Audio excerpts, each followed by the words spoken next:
Hey gang, I've been holding on to a secret that I can finally let out. I mean, I guess it's not a secret anymore if you've seen the thumbnail to the video, but I was the one of the lucky few that managed to grab a Magnus Chonker. This thing is crazy. It's super thick, it's heavy, it pops on my hand. There we go. Wait, let's try it again. That wasn't as dramatic. Let's try it again. It pops.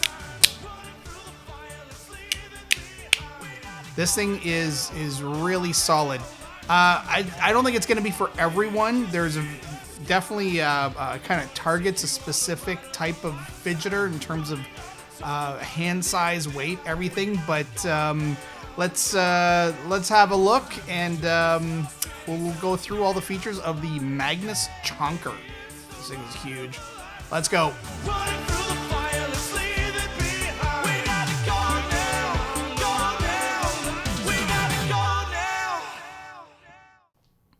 Okay, so here we have the Chonker. Now, it is big, but it's not that it's really any thicker than a wave, for example. Let me just reset this to its normal position.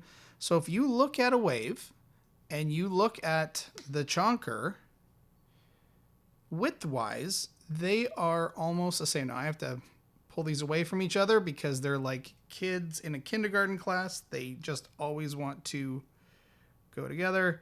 All right, so let's see. Let's go with millimeters. So the wave at its thickest is about 17. The Chonker at its thickest is like less. It's like 15 and a half. So 15 and a half wide, or thick. Let's double check on the Chonker. Yeah, I mean, I can't even get it around there. So at its widest point, it is almost, well, actually, we're looking at about 17 for the wave. So it's not that it is really bigger than the other sliders that Magnus has made. In fact, it's a tiny bit shorter, as you can see here. It's just that the contouring is only on the edges. Everything else is flat. Whereas, you know, the wave has really crazy contouring here. Still one of my favorites. The, you know, if I held it up to like a V1.1, let's see, let's get in the camera. Come on, camera. But you can see, like, it's considerably thicker than the V1.1. But again, not thicker than a wave.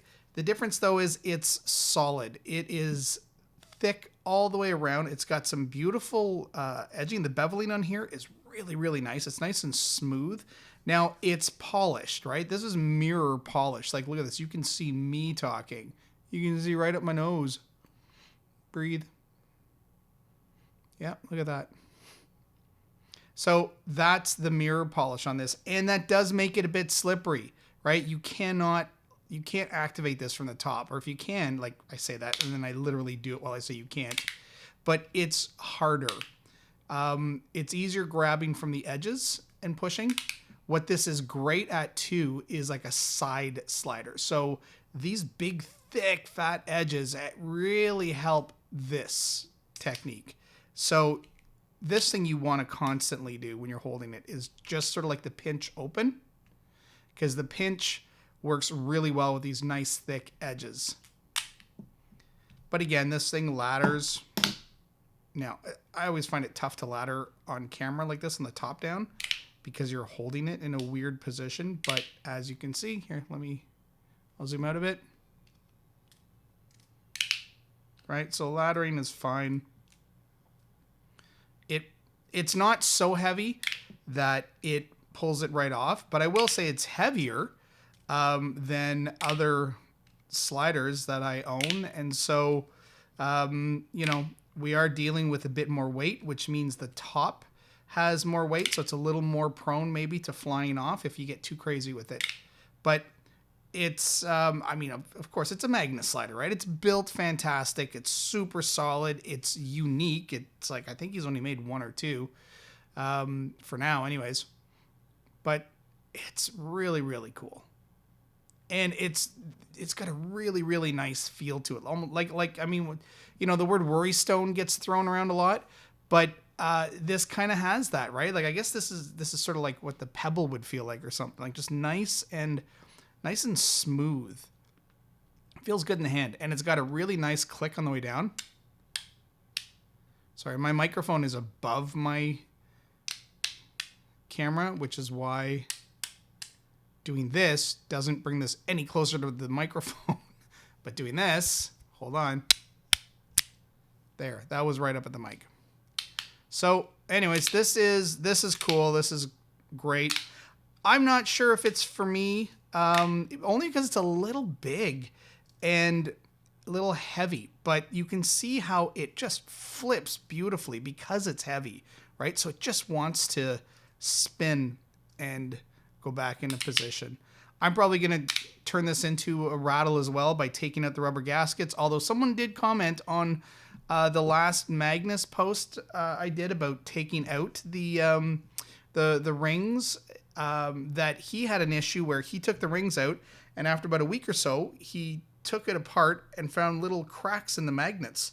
So the magnets hitting against the plate, I guess in some cases, depending on the magnet, that could result in a cracked magnet, I guess. I haven't run into that, but I mean, obviously he has, so it is possible. So just, you know, use your own judgment. I guess it also depends on how often you're going to play with these things too. So anyways, that's the Magnus Chonker. Very, very cool piece.